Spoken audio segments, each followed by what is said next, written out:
So, hello students. Today I Advishitya is here to teach you class 12 biology, and we will start from chapter 2 sexual reproduction in flowering plants. तो sexual reproduction in flowering plants में से question बहुत आते हैं boards में, और further मेरा भी 5 मार्क्स में भी आया था और 3 मार्क्स में भी आए थे बहुत क्वेश्चन। और ये एग्जामिनेशन पॉइंट ऑफ व्यू से बहुत इंपॉर्टेंट चैप्टर है। और इसके अंदर सबसे पहला जो हमें टॉपिक पढ़ना है वो है हमारा male reproductive part, that is stamen. अब हमने क्लास 11th में पढ़ा था मॉर्फोलॉजी ऑफ फ्लावरिंग प्लांट्स में कि फ्लावर जो होता है चार या पांच पार्ट का बना हुआ होता है, जिसमें फर्स्ट होता है हमारा कैलिक्स, सेकंड होता है कोरोला, थर्ड होता है हमारा स्टेमन, फोर्थ होता है हमारा पिस्टल या स्टिग्मा और स्टिग्मा। कैलिक्स को हम सेपल्स कहते हैं जो ग्रीन कलर का होता है नीचे नीचे फ्लावर के, और कोरोला होते हैं हमारे पेटल्स, फूल की पंखुड़ियां, और स्टेमन होता है हमारा एंड्रोशियम।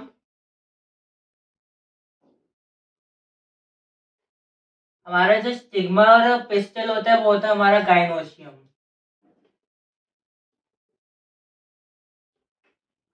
अब ये सब हमारे अटैच होते हैं, they all are attach to thalamus. Thalamus attach to thalamus, okay. अब इसके अंदर से जो हमें डिटेल में पढ़ना है वो है हमारा स्टैमेन या एंड्रोशियम कह सकते हैं, जो हमारा मेल पार्ट है फ्लावर का, एंड पिस्टल स्टिग्मा जो हमारा फीमेल पार्ट है फ्लावर का, फीमेल पार्ट ऑफ फ्लावर।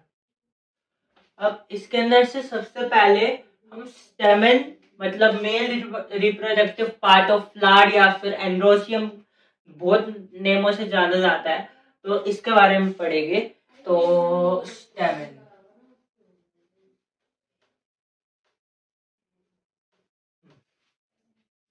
अब स्टेमन होता क्या है, किस चीज का बना हुआ होता है और इसके अंदर क्या क्या पार्ट्स होते हैं। स्टेमन सबसे पहले तो हमारा ये हो गया male reproductive part.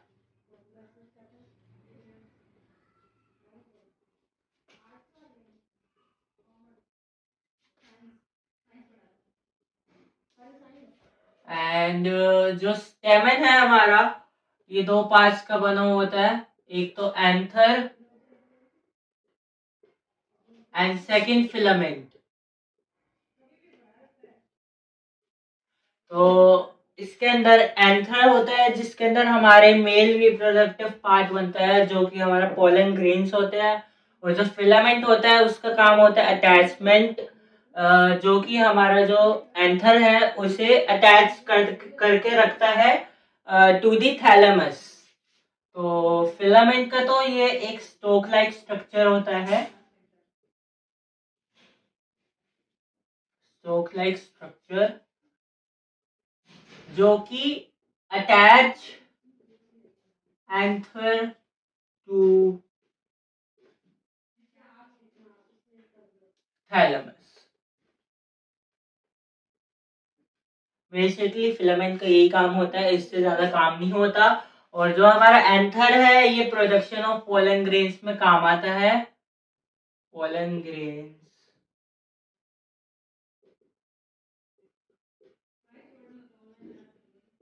Production, okay.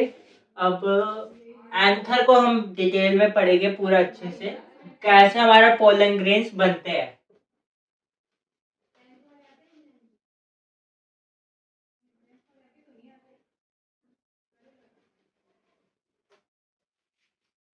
तो हमारा अब जो पढ़ना है हमें वो है एंथर।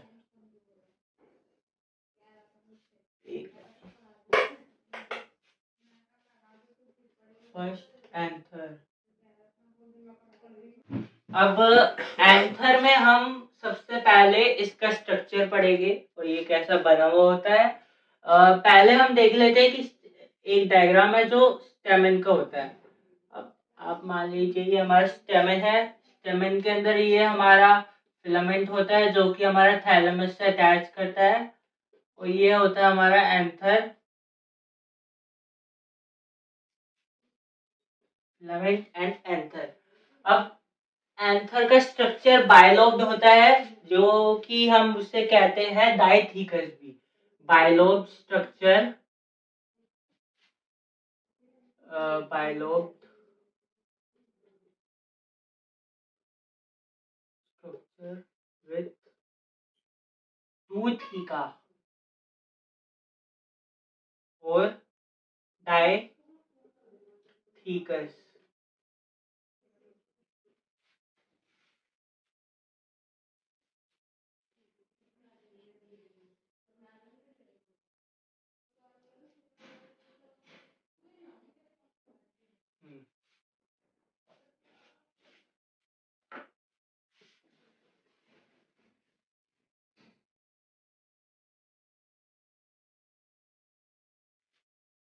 जो हमारा एंथर का स्ट्रक्चर होता है वो जैसे आप मान लीजिए ये ये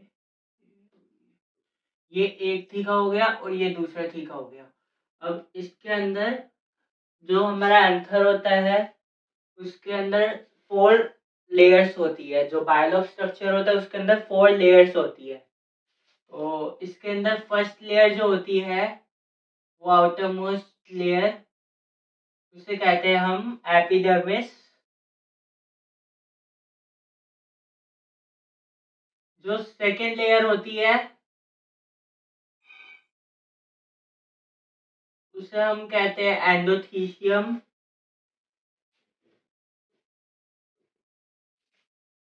जो थर्ड लेयर होती है उसे हम कहते हैं मिड लेयर।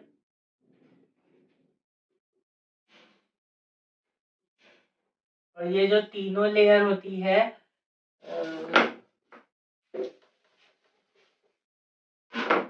इनका एक कॉमन फंक्शन होता है that is protection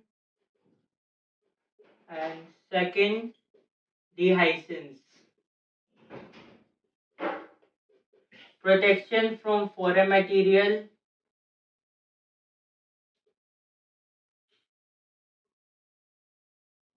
and dehiscence मतलब कि dehiscence जब होता है जब हमारा जो पोलन ग्रेन्स है वो मैच्योर तो नहीं, मतलब अच्छे से अंदर बन चुके हैं। ये जो हमारे होते हैं ये माइक्रोस्पोर टेट्राड होते हैं।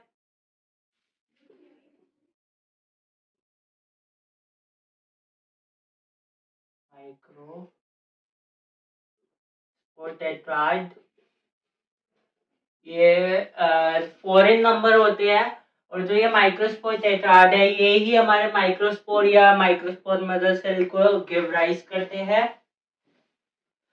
अब इसका डिहाइसेंस से क्या लेना देना है। डिहाइसेंस में क्या होता है कि ये जो हमारा माइक्रोस्पोर टेट्राड है इसके अंदर मदर सेल बने, उनसे पोलन ग्रेन्स बने हमारे। तो जो हमारे पोलन ग्रेन्स बने हैं अब वो एक लिमिट तक पहुंच जाएगी तो ये हमारा एंथर पूरा फुल हो जाएगा। उसके बाद बस्टिंग ऑफ बाइलॉग स्ट्रक्चर होएगा जिससे जो एंथर है उसके अंदर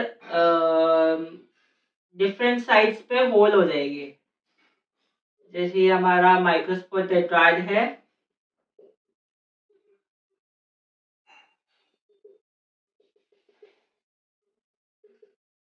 ये हमारे आप मान लीजिए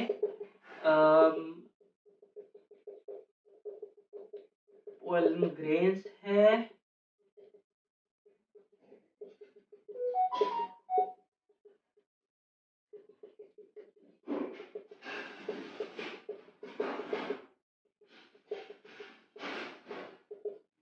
एंड ये जो पोलन ग्रेन्स है ये एक बहुत सारे प्रोड्यूस हो चुके हैं तो ये बर्स्टिंग ऑफ वॉल्स कर देंगे।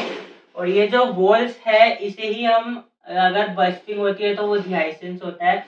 जैसे कि आपकी ये एपिडर्मिस, एंडोथीलियम है, मिड लेयर है, ये तीनों आपकी डिहाइस मतलब बर्स्ट हो जाएगी तो हमारे पोलन ग्रेन्स बाहर आ जाएंगे।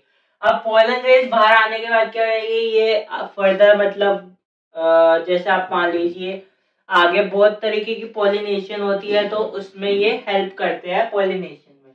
अब ये डिहाइसेंस हो गया। ओके, अब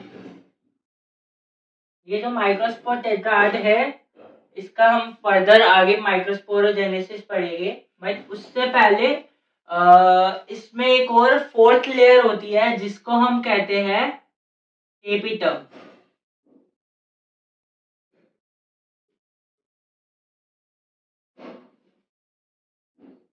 जो हमारी फोर्थ लेयर है एपिटर्म, ये रिजर्व फूड मटेरियल से भरी हुई है। फूड मटेरियल, और ये provide nutrients to microspore tetrad and also nourishes them। मतलब न्यूट्रिएंट्स को प्रोवाइड करके ही वो एक तरीके से नरिश कर रही है। अब एपिडर्म हमारी इनरमोस्ट लेयर होती है और जो हमारी एपिडर्मिस होती है वो आउटरमोस्ट लेयर होती है। एपिडर्मिस एंडोथीलियम मिडल लेयर जो होती है वो प्रोटेक्शन डिहाइसेंस करती है, protection from foreign materials. And जो डिहाइसेंस होता है कि वो bursting of these wall layers, और उसके अंदर से जो हमारा एंथर है उसके अंदर से पोलन ग्रेन्स बाहर आ जाते हैं और ये फर्दर फिर पॉलिनेशन में जाते हैं। अब ये हमारी फोर्थ लेयर भी हो गई। टेपिटर्म है जिसमें रिजर्व फूड मटेरियल है जो कि न्यूट्रिएंट्स प्रोवाइड करके नरिश करती है हमारे माइक्रोस्पोर टेट्राड को, ताकि वो microspore mother cell and pollen grains further बन सके हमारे। अब इसके बाद हम जानेंगे माइक्रोस्पोरोजेनेसिस। तो इसकी एक बार फोटो ले लीजिए आप सभी लोग।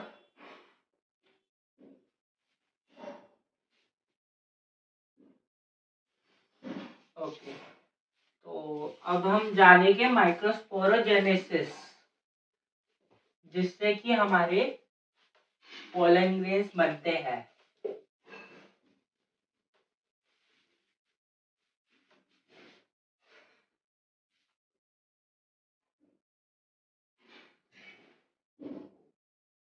माइक्रोस्पोरोजेनेसिस, तो हमारा जो माइक्रोस्पोरोजेनेसिस है ये process by which microspore tetrad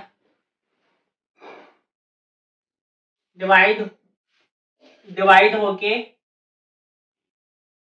divides to form MMC। MMC हमारे माइक्रोस्पोर मदर सेल होते हैं, माइक्रोस्पोर मदर सेल। अब हमारे इसके अंदर 4 माइक्रोस्पोर मदर सेल बनते हैं एक माइक्रोस्पोर टेट्राड से। तो 1 माइक्रोस्पोर टेट्राड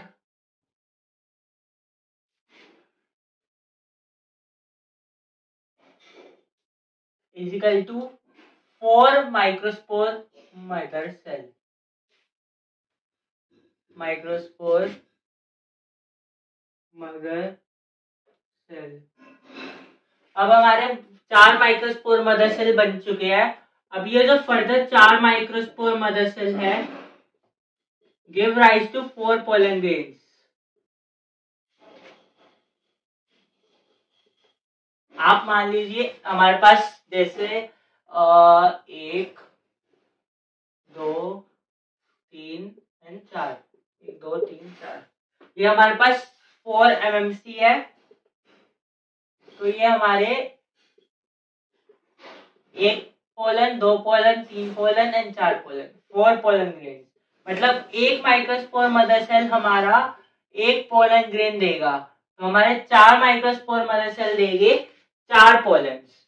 ओके, तो ये प्रोसेस है माइक्रोस्पोरोजेनेसिस, जिससे कि हमारे माइक्रोस्पोर टेट्रा से माइक्रोस्पोर मदर सेल बनते हैं पहले, और जो हमारे माइक्रोस्पोर मदर सेल है वो फर्दर डिवाइड करके 4 पोलन ग्रेन्स बनाते हैं। अब ये जो हमारे माइक्रोस्पोर मदर सेल है ये हमारे मियोसिस में जाते हैं, और हमारे पोलन ग्रेन्स बनाते हैं। मतलब कि जैसे आपका ये है एक एमएमसी, ठीक है, और ये मियोसिस में जाएगा, और ये हमारा एक माइक्रोस्पोर एक पोलन ग्रेन बनाएगा। 1 MMC 1 pollen grain, 4 MMC 4 pollen grain. अभी चैप्टर के एंड में, जब हम चैप्टर के एंड तक पहुंच जाएंगे, तो इसके ऊपर न्यूमेरिकल्स भी होते हैं कि हमारे पास जैसे नंबर ऑफ सीड्स दिए हुए होते हैं, कभी कभी नंबर ऑफ पोलन दिए हुए होते हैं, तो उसके हिसाब से कि हमें कितने पोलन एंड सीड्स, मतलब उस क्वेश्चन में क्या आता है, जैसे आप मान लीजिए सीड हमारे पास 280 है, अब 280 सीड्स में कितने पोलन ग्रेन्स चाहिए, हमें कितने ओव्यूल्स चाहिए होंगे, ये फर्दर हम अभी फीमेल रिप्रोडक्टिव पार्ट पढ़ेंगे, उसके बाद ही हो पाएगा। तो कितने हमें उसके अंदर चाहिए हो, ये न्यूमेरिकल्स आते हैं आगे, और वो क्वेश्चन आते ही आता है एग्जाम में, मेरे भी एग्जाम में आया था। बाकी आगे अब मैं बताऊंगा कि पोलन ग्रेन्स में डेवलपमेंट कैसे होती है। एक बार हमारा माइक्रोस्पोरोजेनेसिस से माइक्रोस्पोर टेट्राज से हमारे एमएमसी बन गए microspore mother cell, microspore mother cell से मियोसिस होके हमारे पोलन ग्रेन्स बन गए। 4 माइक्रोस्पोर मदर सेल बनते हैं हमारे एक माइक्रोस्पोर टेट्राज से, और 4 माइक्रोस्पोर मदर सेल से हमारे 4 पोलन ग्रेन्स बनेंगे। ओके, अब हम जानेंगे पोलन ग्रेन्स में कैसी डेवलपमेंट होती है और कैसे वो अंदर मेल गए। पोलन ग्रेन्स भी हमारे मेल गैमेट नहीं होते, एक्चुअली में मेल गैमेट हमारे पोलन ग्रेन्स में बनते हैं। आप मान लीजिए जैसे पहले हम पोलन का स्ट्रक्चर जानते हैं, पोलन ग्रेन। आप मान लीजिए ये हमारा एक पोलन है,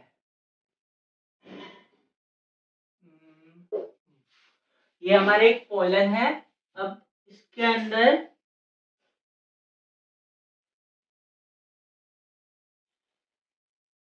आप मान लीजिए ये है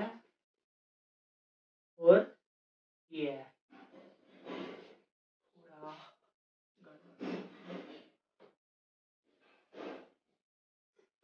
वेट अ सेकेंड।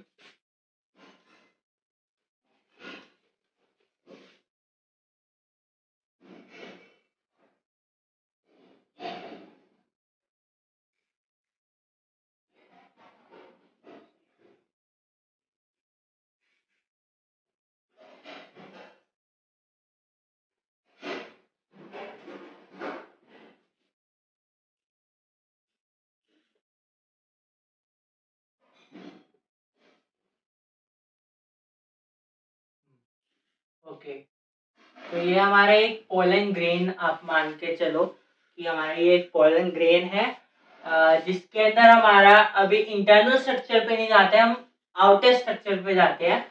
ये जो स्पाइक शेप लेयर है वॉल की, इसे हम एक्साइन कहते हैं। आउटर में ये आउटर मोस्ट लेयर होती है हमारी, आउटर मोस्ट लेयर, और जो हमारी इसके अंदर होती है वो होती है हमारी इंटाइन लेयर।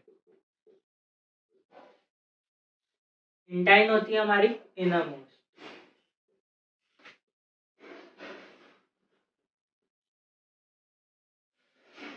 अब जो एक्साइन होती है, it is made up of sporopollenin. Sporopollenin, अब ये जो स्पोरोपोलेनिन होता है,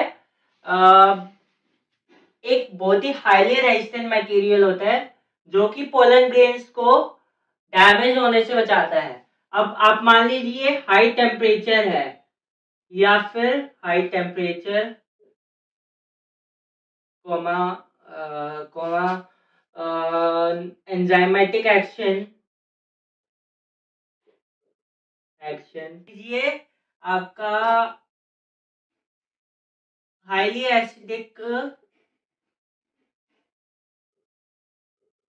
एसिड है, कोई भी हाईली एसिडिक एसिड मतलब हाइड्रोक्लोरिक एसिड या फिर सल्फ्यूरिक एसिड, कोई भी एंजाइम है या फिर कोई हाई टेम्परेचर या फिर कुछ भी है, स्पोरोपोलेनिन जो होती है रेजिस्टेंट होती है ऑल मटेरियल पे, जैसे आप रेजिस्टेंट टू ऑल दीज।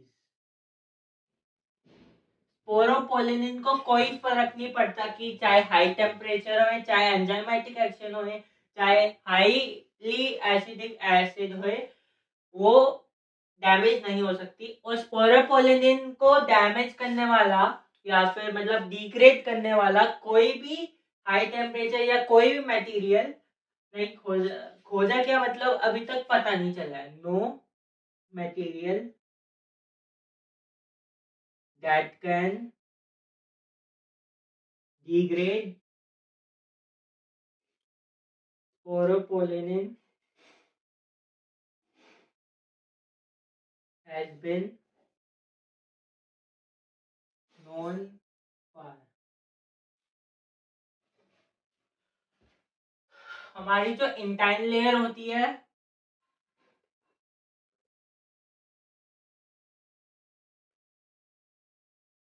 ये बनी हुई होती है हमारी सेल्यूलोज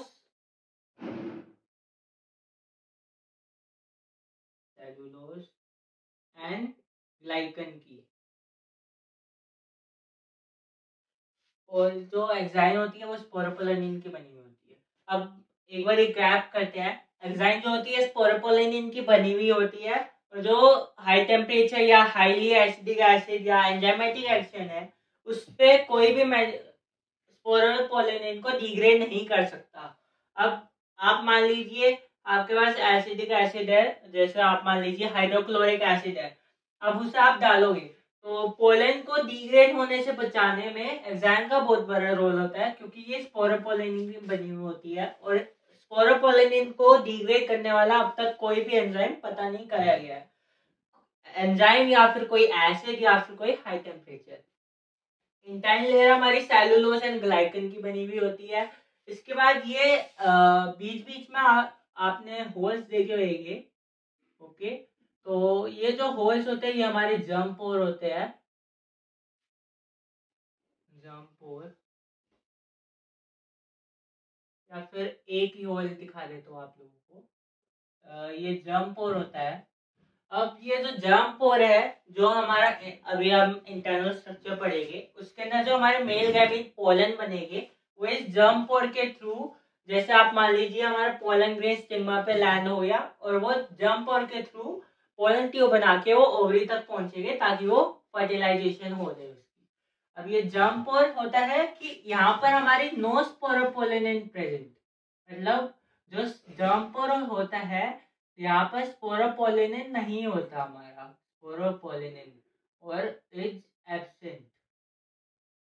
और पूरे पोलन ग्रेन पे आपको दिख जाएगा कि ये स्पाइक लाइक स्ट्रक्चर है एक्साइन, बट सिर्फ जर्म पोर को छोड़ के और सब जगह प्रेजेंट होती है। एक बार इसकी फोटो ले लीजिए आप लोग, इसके बाद मैं फर्दर आपको इंटरनल स्ट्रक्चर पढ़ाता हूँ।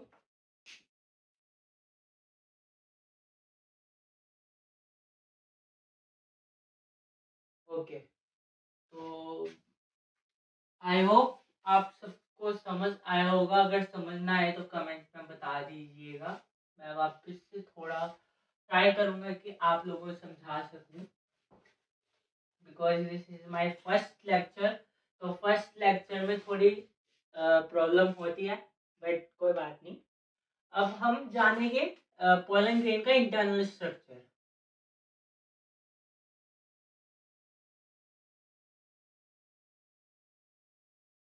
अब मान लीजिए ये हमारा एक है, तो ये है हमारा दूसरा है। अब आप मान लीजिए ये हमारा जनरेटिव सेल होता है, जनरेटिव सेल, एंड ये जो हमारा होता है वेजिटेटिव सेल होता है।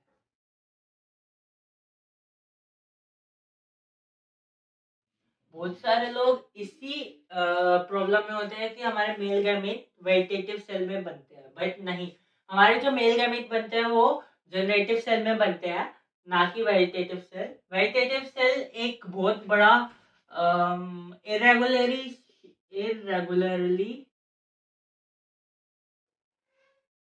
शेप्ड न्यूक्लियस सेल होता है। मतलब जो हमारा वेजिटेटिव सेल होता है उसके अंदर एक तो ये इरेगुलरली शेप न्यूक्लियस होता है, और ये जो होता है वेजिटेटिव सेल, ये most of the pollen grain की जो वॉल्यूम होती है, most of pollen grain volume occupy करता है उसे। जो हमारी पोलन ग्रेन के वॉल्यूम है उसमें 70% जो हमारा होता है वो वेजिटेटिव सेल होता है, और वेजिटेटिव सेल के अंदर हमारे फर्स्ट अबंडेंट रिजर्व मटेरियल होता है,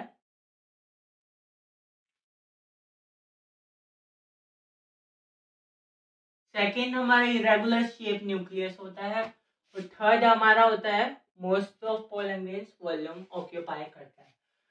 फर्स्ट, ये इसके अंदर मटेरियल जो होता है वो अबंडेंट होता है ताकि ये सेल्फ सर्वाइव कर सके, और ये वॉल्यूम जो पोलन ग्रेन की वॉल्यूम है उसमें 70% वॉल्यूम इसकी ही होती है, और जो हमारा इसका न्यूक्लियस होता है वो इरेगुलर शेप होता है।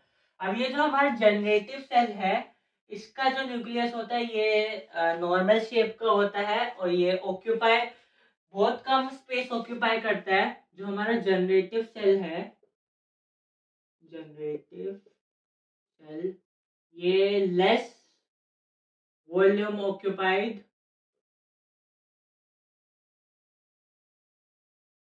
सेकेंड, इसका जो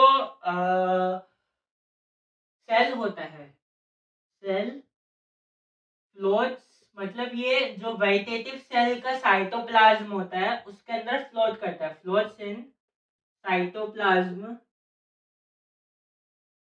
ऑफ वेजिटेटिव सेल। मतलब ये जो सेल होता है ये जो फ्लोट होता है हमारा वेजिटेटिव सेल के साइटोप्लाज्म में। अब आप जनरेटिव सेल मान लीजिए ये है। अब जनरेटिव सेल फर्दर जैसे पोलन ग्रेन्स डेवलप होते हैं उसके अंदर मेल गैमेट बनते हैं, तो जो मोस्ट ऑफ पोलन ग्रेन्स होते हैं वो शेड हो जाते हैं इन दो सेल स्टेज। मतलब ये दो सेल स्टेज है, सेल स्टेज है ये।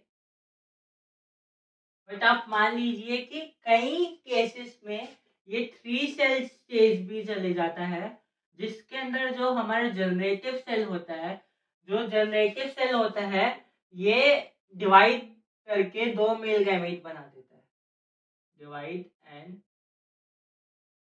Form two male gamete. आप मान लीजिए कि आपका ये सेल है, मतलब पोलन ग्रेन है, इसके अंदर एक वेजिटेटिव सेल होता है जिसके अंदर अबंडेंट फूड मटेरियल होता है, और ये मोस्ट ऑफ पोलन ग्रेन की वॉल्यूम ऑक्यूपाई करता है। इसका जो न्यूक्लियस होता है इरेगुलर शेप होता है, और जो हमारा जनरेटिव सेल होता है वो लेस वॉल्यूम ऑक्यूपाई करता है, और ये जो जनरेटिव सेल है ये फ्लोट करता है साइटोप्लाज्म में वेजिटेटिव सेल के, और मोस्ट ऑफ द टाइम्स जो पोलन ग्रेन्स हैं हमारे ये हो जाते हैं सेट टू सेल स्टेज पे, मतलब सिर्फ वेजिटेटिव एंड जनरेटिव सेल होते हैं। बट कई केसेस में देखा गया है कि जो हमारा जनरेटिव सेल है ये थ्री सेल स्टेज मतलब डिवाइड कर देता है, और ये जो हमारा पोलन ग्रेन है ये थ्री सेल स्टेज में शेड होते हैं। अब आप लोग एक बार इसकी फोटो ले लीजिए, मैंने एग्जाम में एक इम्पोर्टेंट बात बतानी है इसके बारे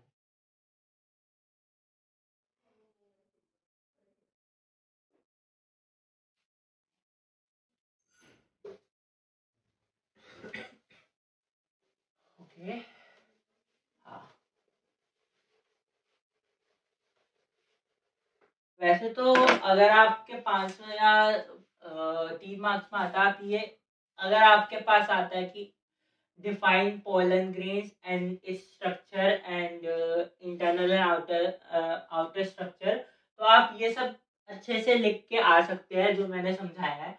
इसके बाद आप लोग एग्जाइन के बारे में एक इम्पोर्टेंट बात मानिए कि जो जैसे आप मान लीजिए हम पोलन ग्रेन्स को कोल्ड स्टोरेज में स्टोर करते हैं।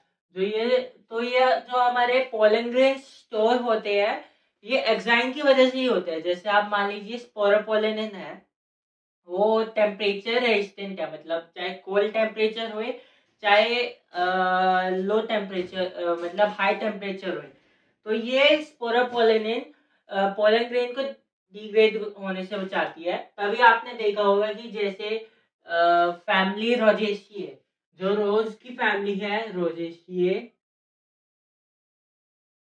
या फिर आप मान लीजिए लिलिएसी, या फिर आप मान लीजिए लैगुमिनिएसी,